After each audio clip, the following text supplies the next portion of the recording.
കേരള പോലീസിന്റെ ആയുധബലം പ്രദർശിപ്പിക്കുന്നതാണ് എന്റെ കേരളം പ്രദർശന വിപണനമേളയിലെ police pavilion.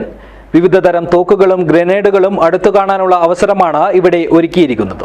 This news sponsored by Bobby Chemmanur international jewellers.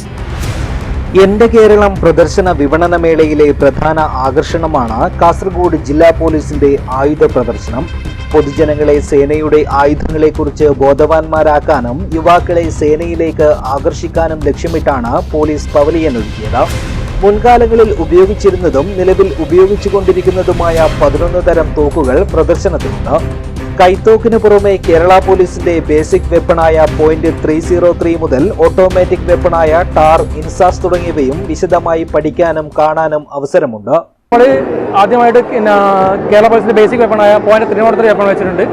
നിലവിൽ ഉപയോഗിക്കുന്നില്ലെങ്കിലും ജസ്റ്റ് വെച്ചിട്ടുണ്ട്. അതുപോലെ തന്നെ .227 ഗണ്ണ് പ്രാക്ടീസ് ഉപയോഗിക്കുന്നത്. അത് കഴിഞ്ഞാൽ SLR 7.62 SLR self loading rifle. ഒരു തവണ കോക്ക് ചെയ്ത് കഴിഞ്ഞാൽ പിന്നെ കോക്കേണ്ട ആവശ്യമില്ല, ജസ്റ്റ് ഫയറിംഗ് മാത്രം ചെയ്താൽ മതിയുള്ള തോക്കുകൾ വരുന്നത്. അത് കഴിഞ്ഞിട്ട് ടാറ്, ഘാതക്, ഇൻസാസ് എന്നിരിക്കുന്ന ഓട്ടോമാറ്റിക് വെപ്പൺ വെച്ചിട്ടുണ്ട്. കൂടാതെ നമ്മൾ ആൻറ്റി റയറ്റ് ചെയ്യുന്നതൊക്കെ ഗ്രനേഡ്, ത്രോയിങ് ഗ്രനേഡ്, അതിലുള്ള കാര്യങ്ങൾ വന്നിട്ടുണ്ട്. ത്രോയിങ് ഗ്രനേഡ്, അത് കഴിഞ്ഞാൽ അതിൻ്റെ ഷെല്ല്. ആ ഷെല്ലുകൾ നമ്മൾ ഈ പറഞ്ഞ പോലെ ത്രോയിങ്ങിൽ അധികം കൂടുതൽ വരുന്നുണ്ടെങ്കിൽ നമ്മൾ ഈ ഗ്യാസ് ഗണ്ണിലേക്ക് വെച്ച് ഫയർ ആവും. ആ ഫയർ ആകുമ്പോഴേക്ക് ഷെല്ല് ഇതിലേക്കിട്ട് കംപ്ലീറ്റേഷൻ 130 മീറ്റർ വരെ നമുക്ക് മാക്സിമം ഫയർ ചെയ്യാൻ പറ്റും.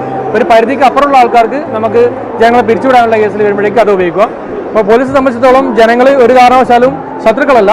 അവരുടെ ന്യായമായ ആവശ്യങ്ങൾ നേടിയെടുക്കാൻ ഉണ്ടാകുന്ന ജനക്കൂട്ടത്തെ പിരിച്ചുവിടുക, അതായത് സർക്കാർ സ്ഥാപനങ്ങൾക്കും സർക്കാർ ഉദ്യോഗസ്ഥന്മാർക്കും സംരക്ഷണം നൽകുക എന്ന ചുമതല മാത്രമാണ് പോലീസിലേക്ക് വരിക. വീണ്ടും പറയുകയാണ്, ഒരു കാരണവശാലും ജനങ്ങൾ ശത്രുക്കളല്ല. അതുകൊണ്ട് നമ്മൾ ഇതിലേക്ക് ഒരു കാര്യം ആൻറ്റി റയറ്റ് കാര്യം ഉപയോഗിക്കുമ്പോൾ അവർക്ക് പിരിച്ചുവിടൽ മാത്രമേ വരുന്നുള്ളൂ. അതിനാൽ ത്രോയിങ് ഗ്രനേഡും മറ്റേ ഉപയോഗിക്കുന്നത്.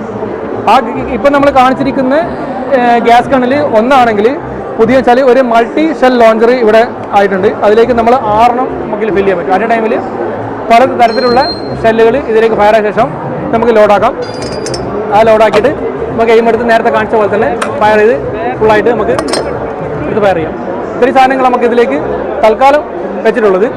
പിന്നെ ഇതിൽ ഉപയോഗിക്കുന്ന റൗണ്ടുകളും കാര്യങ്ങളും കുറച്ച് വെച്ചിട്ടുണ്ട്. പാസി പല്ലറ്റ് പോലെ എല്ലാ കാര്യം വെച്ചിട്ടുണ്ട്. തിരകൾ, ഗ്രനേഡുകൾ, ഷെല്ലുകൾ, ആശയവിനിമയ ഉപകരണങ്ങൾ, ഡ്രോണുകൾ എന്നിവയും പ്രദർശിപ്പിച്ചിട്ടുണ്ട്.